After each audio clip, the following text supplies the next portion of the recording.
Hey there everyone, and welcome to some more RPG Horror Story Cringe with DnD Doge. In today's episode, we have a tale about a group that puts the only female player in a precarious situation.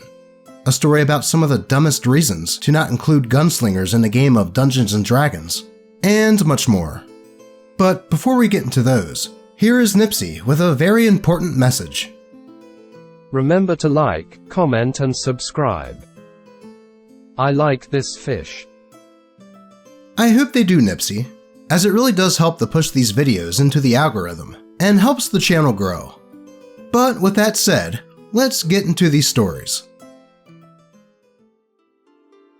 I just wanted to run a basic con, by Reddit user GhostOwl42. I, like I assume many others, have various tales that could be defined as horror, but this one seems the worst of the bunch. Luckily, the worst part ended with a fade to black, but was still very uncomfortable for me at the time.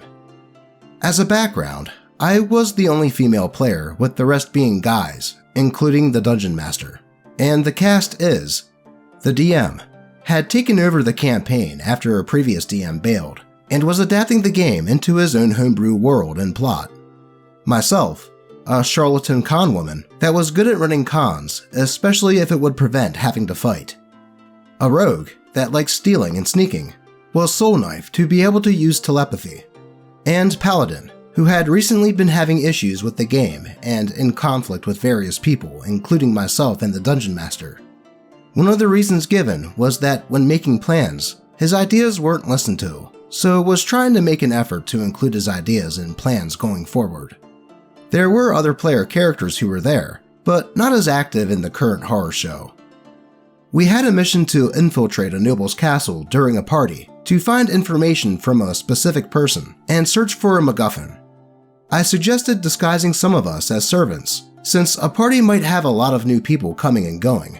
Caterers, florists, waiters. The world was our oyster. The rogue and another wanted to be more sneaky, so the assumption was made that we would have the ground social team in disguise, while the sneaky group went upstairs to look around, using the rogue's telepathy to keep in contact. However, while discussing the plan, suddenly it became, "Oh, it'd be better if instead of you being a servant, you were a hooker. Like, hired for the party, and we could be guards." And everyone jumped on board. There was some negotiation, since that was definitely not an idea I was a fan of, but the Paladin was the one who suggested it. So after assurances that we'd have a code word that meant everyone rushed in to help, and this way we could isolate the person we wanted, then give a signal and outnumber them to question them, I agreed. I assumed the setup once we bluffed our way past the guards would lead to having people wander around a party scene and trying to find the right person. But instead, all of the downstairs crew were stuck in a special room with other escorts for the party, and nothing really to do except wait.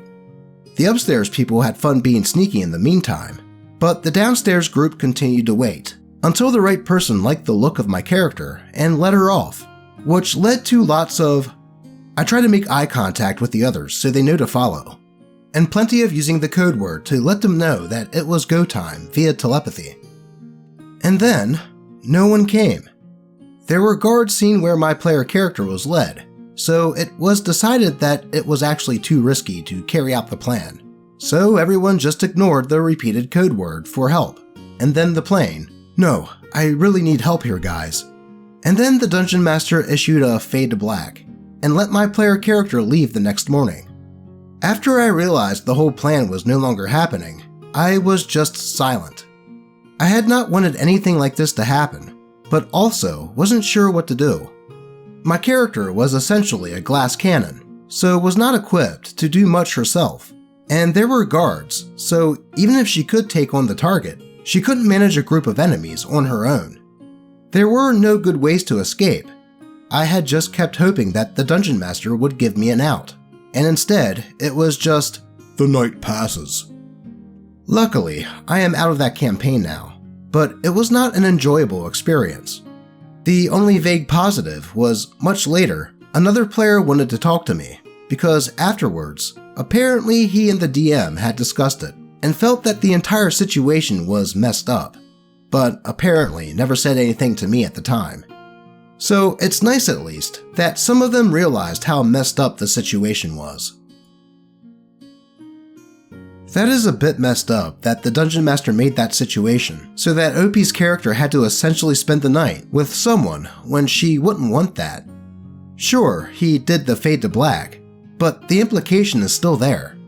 Plus, the fact that they already seem to have a plan in place, but the Paladin suggested that and no one opposed in character or out, is also a bit messed up, especially considering that OP was the only female player in the group. You would think that one of the other characters would pipe up when that suggestion was laid out and said that they didn't want to risk their teammate and friend to that situation. And then, when they did the plan, no one would want to try to save them? Stuff like this is why I am a big proponent of Session Zero, where players can establish what they are okay with in a game and what some of their red lines are. And something tells me that there was no Session Zero in this campaign. But even still, that is messed up to pull that situation without giving OP an out. Thankfully, it sounds like OP is not in that campaign anymore, and hopefully has had many good games since then. Let's move on. Just had the stupidest discussion ever. By Reddit user, My Dad Ate My Toes. So I'm joining an online game, and I asked the DM if they were cool with me playing Matt Mercer's Gunslinger, because I really wanted to test out the subclass. Now, the DM didn't want to allow this, which is fine, and if he had said no, I would have been fine. But instead, they decided to have the other players in the game vote on whether it was allowed or not. Now, one player, who I'll call Weeb, was pushing super hard against it. Again, this would have been fine if not for two things. The first thing was that their arguments against it were effing brain dead. They said combat with guns would be boring because, and I quote, "You don't need as much skill as with a crossbow or a bow. Just go blam blam and they're dead." As if I wouldn't be making the exact same attack rolls as I would with a crossbow or longbow. Then they tried to apply the "guns would just one-shot everything" argument, despite the Gunslinger subclass having, damage die that you need to roll like every other weapon. Then they came out with the doozy of, "Why would we even need ranged combat?" And by far, their worst argument, "It wouldn't be historically accurate." It's an effing fantasy world. Then their other deadly sin, their own character. They're playing a warlock, except they have a -1 in charisma, and haven't learned any spells. Instead, they just added effing My Hero Academia attacks to the list of actions that they could do. They literally just put Detroit Smash and Texas Smash in their actions list, and I've looked back at the chats and seen them asking the DM for their character to unlock hidden powers they don't know about later on. But no, a well-balanced subclass made for the most popular piece of D&D content ever would destroy the game because it's not fantasy. I have to agree with OP that those reasons for not wanting to allow Gunslinger are pretty stupid. It's fantasy, and if you're creative enough, you can basically make anything fit into the world. Hell, I'm currently setting up my first go as a dungeon master, and one of my players wanted to play basically an awoken goldfish in a bowl that walks around in a robot body named Henry, and I was cool with it. Though they have since changed their mind and said that they would save that one for a one-shot. But in this case, it sounds like the entire table is against you, so perhaps it would be best to find another table online that you would likely vibe with more. Though that is just my thinking. Let's move on. Dungeon Master wanted me to kill a baby.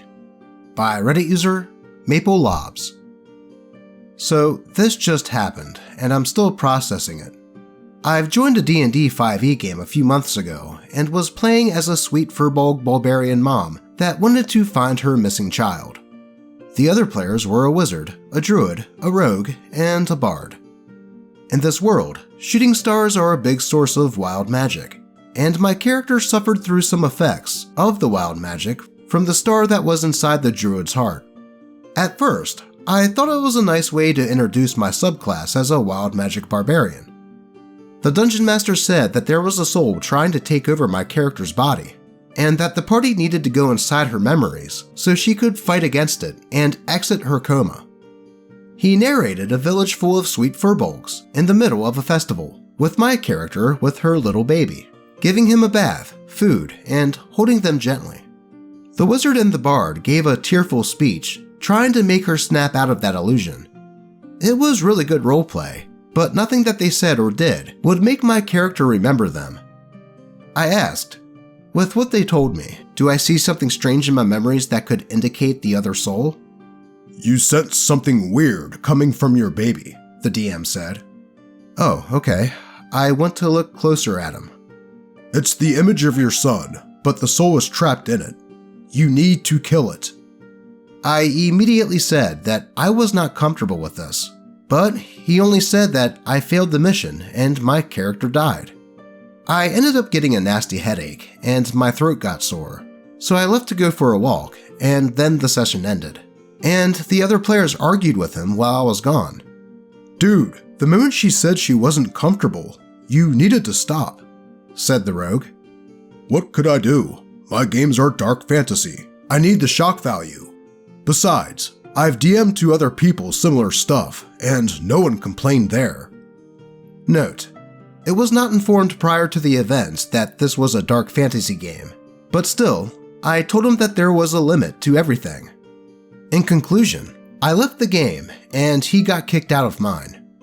He also tried to make an Egyptian character in my Theros campaign, when I specifically asked everyone to stick to the theme, ancient Greek mythology. But that's another story.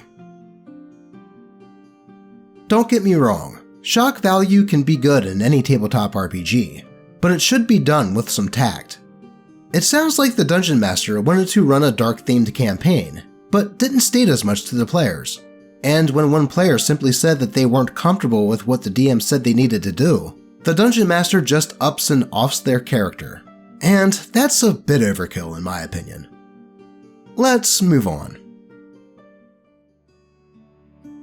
You made your druid asexual? Ha! No she isn't. By Reddit user, Bell Revolution. I've been sitting on this one for a while, but some recent stories reminded me of it. This story contains a character pressured into a sexual situation, and mentions of bestiality, but none of this content is graphic. I was home for the summer from college, and some old friends invited me to guest in their game for a few sessions. I put it off for a while, at the warning of another friend that the Dungeon Master was a little weird, but I eventually ran out of excuses, and being a non-confrontational individual, I said yes. As I said, this was a while ago, circa 2018 I think, and I was still relatively new to the hobby. I'd only ever played Druid and Sorcerer, so I rolled up a Druid Wood Elf for his campaign, and wrote something of a paragraph of backstory for the Dungeon Master. I figured that I was just a guest, so we wouldn't be focusing on that. At most, I thought I'd make it to 3 sessions before I had to go back to college. I don't remember how I was introduced to the party or what our goal was. All I know is that the party immediately tried to use me and the other female character to seduce our way into the room of some bad guy, and that the Dungeon Master tried to force me to graphically describe what my character was doing with her body while she was flirting with him. I didn't know how to say no, so I said, I don't know how to describe it, and we blessedly moved on. Anyways, we did in fact manage to seduce our way into this guy's room. Not with great rolls or good roleplay. The Dungeon Master was just horny, and when he's trying to undress and quote-unquote get with us, the Dungeon Master was getting way too descriptive. We start fighting back, and the rest of the party burst in. They killed him, I think, but I honestly don't remember. I know I was heavily shaken in the moment by how graphic the Dungeon Master was getting with his descriptions. My character makes known her discomfort in being used like this, and says that she's asexual, how I was identifying at the time.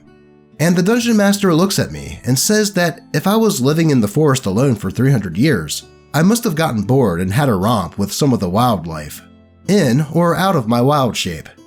This time I did object. No, my character does not practice bestiality. And the Dungeon Master had the gall to laugh and say that there was no way anyone could go that long without having sex with someone. I dearly wish I'd just gotten up and left right then, but I stayed for the rest of the session, and went back one more time. We're not friends anymore, and I now happily play with people who don't force fetishes on my character. I've also learned to say no when I'm uncomfortable with a situation, and that I can leave if I want to, although I haven't had to since. If I had to assign a moral to the story, it'd be to listen to your friends when they say, "Hey, that DM is weird," especially when you've been away at college all year. Or, don't decide to force a fetish on a character after they say they're asexual, or on anyone, because that's just effed up. Yeah, I have to agree that is a pretty good takeaway from the story. OP's friend certainly wasn't lying when he said that the Dungeon Master was a little strange, and it is kinda sus that he had the characters do all that with no roles or roleplay. And I agree with OP's summation that the DM was probably just horned up. It is good to hear that OP has since found a group that they don't have to worry about any of that with. But that is all the time we have for today. As always, I appreciate all of you, and may your games remain horror story free. Until next time.